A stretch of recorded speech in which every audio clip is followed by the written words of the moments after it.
We're starting Chapter 8, which looks at volume and similar solids. So go ahead and write this title down in your notebook, and we're going to take some notes. So remember, along the way, you can pause the video if you need to. You can rewind to hear something again. You can pause to write down your notes and then play when you're ready to move on. So we're going to start with looking at 8.1, which is volume of cylinders. So go ahead, write this down, volume of cylinders. Please copy down the picture and write down the formula. So if I want to figure out the volume of a cylinder, I want to take big B times H. So big B gives us the area of the circle.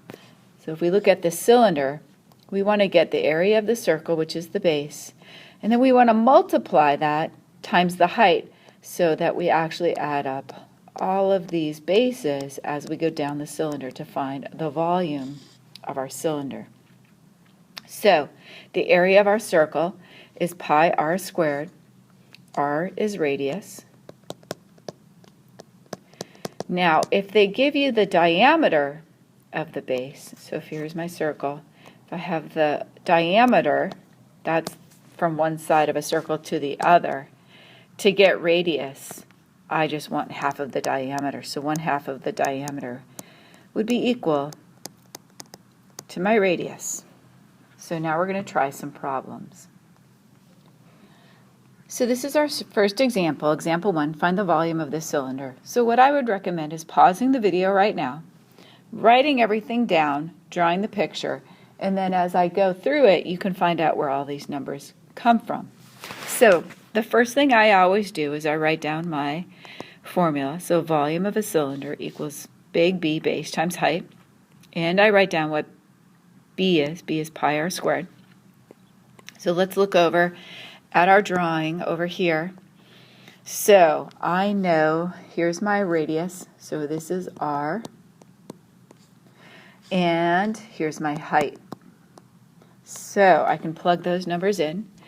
So if I combine my formula, so volume equals pi r squared, height of pi, I have my radius squared, which is 2 squared, times my height, which was 5.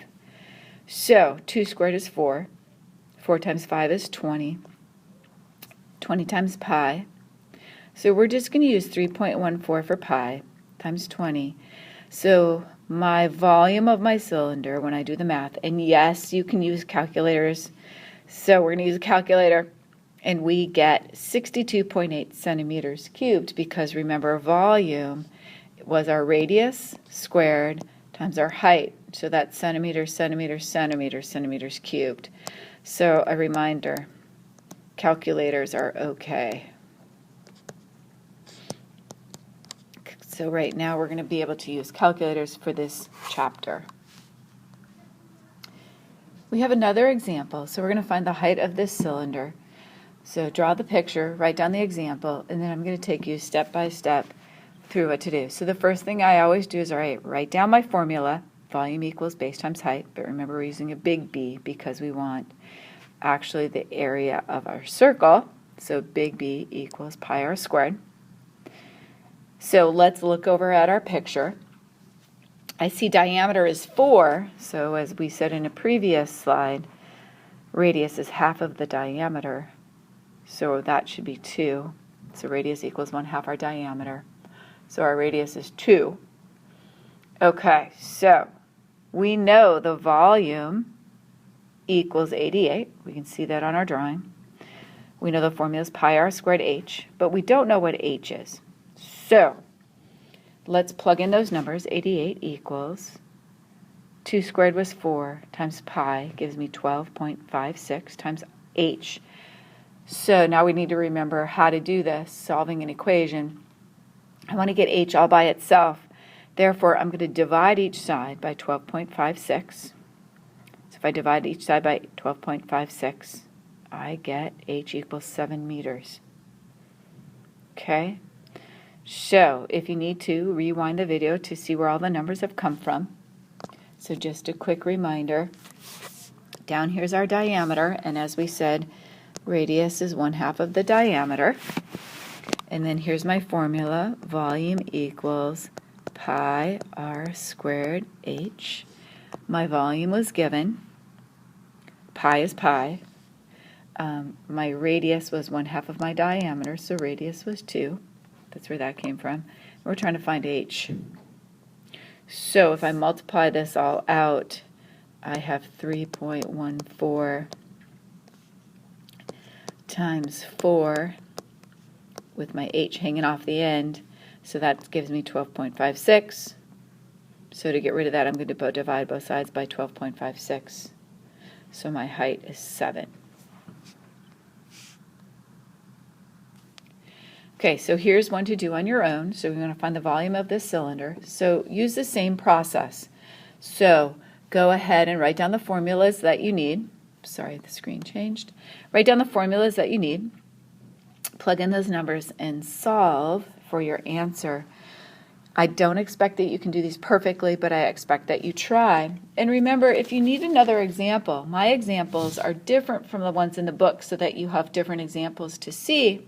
So if you need help, another example, page 336 in your book will give you some more examples on how to solve for the volume of a cylinder. When you're ready, put your answer in the text box on the right and move to the next one. So this was just like my second example was finding the height, so go ahead and follow that example.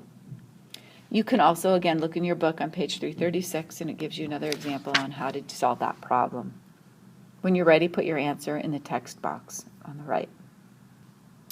Okay, example number 3, everyone's favorite, word problem. So write this down in your notebook. I need you to copy down this example, so pause the video if you need to. Write this down. So we have a jelly jar. The jelly jar, the circle part of the jelly jar, has a radius of 3 centimeters. And the height of the jelly jar is 8. So again, we're finding the volume of a cylinder. The amount of jelly in the jelly jar has a height of 3 centimeters. How much jelly is missing? Who ate my jelly? So first you're going to get the volume of the jar, just like we did in our other example. So that was 3 squared, because that's our radius, pi, and height. Okay, and if I solve that out with my calculator, I get 226.08 centimeters cubed. So now I know how much jelly could have been in my jar. So now let's figure out what volume of jelly I have. So again, it's going to fit in the jar. So the radius of the jelly is 3. And the height of the jelly is 3. So I'm plugging those into my formula. Use my calculator and I get that answer. Now, what am I going to do? So I know the size of my jar. I know how much jelly is left in the jar. So to get the missing one, the volume of the jelly missing, I'm going to take my jelly jar minus my amount of jelly. And that will tell me how much jelly somebody else was able to eat. Okay, so write this down. If you have questions, write them down on the side. Say, I don't know where this number came from, or how did you solve for this, or where did this come from? So write down notes in your notebook so that tomorrow during class we can go over your questions. Okay, here's another example. So word problem. So write that down. Draw a quick sketch of my water bottle. Okay, so how much water does this water bottle contain if it's full? So following the same process that we do over and over again, we're going to write down our formula. So volume equals base, which is really the area of a circle, times the height. So volume, if I combine that, I get pi r squared h. I'm plugging in what I know, my radius. So at the bottom you see that they gave you the diameter of the water bottle. The radius is half of that. And there's my height, 8 inches. Use your calculator, 1.5 squared, not 1.5 times 2, but 1.5 times 1.5 times 8 times pi, which is 3.14. Okay, so we're going to get 56.52 inches cubed. So that's the volume of water in my water bottle. Whew, that doesn't really tell me anything. I don't know what the heck that is. So I know if 1 inch cubed, sorry, that should be a cubed there.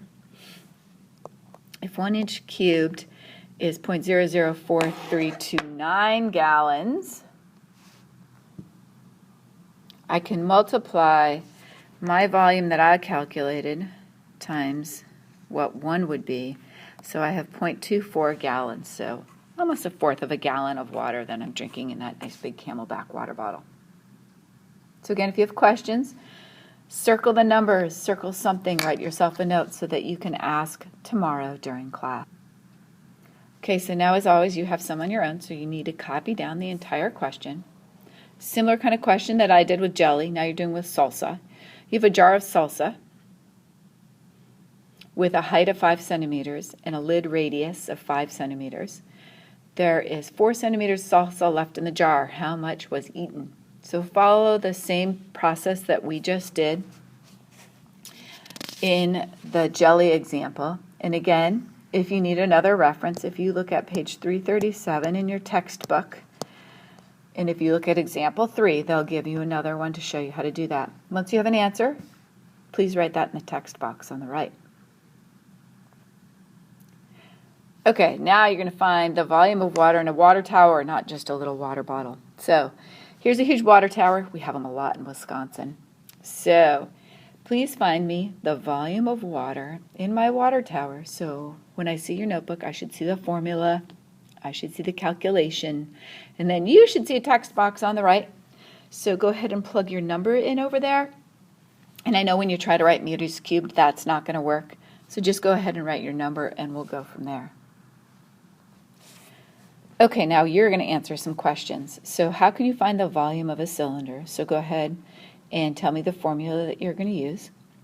And how could you find the height of a cylinder? So in your notebook, write down the formula for volume of a cylinder and resolve it and tell me how I could solve for h. So how could h equal something? And how can I find the radius of a cylinder? What if they gave me diameter? How do I get the radius? And then are there any other questions that you still need help with that you would like some more practice problems with? So do you have any questions that you would like us to go over tomorrow during class? So please enter this into the text box on the right, and I'll see you tomorrow.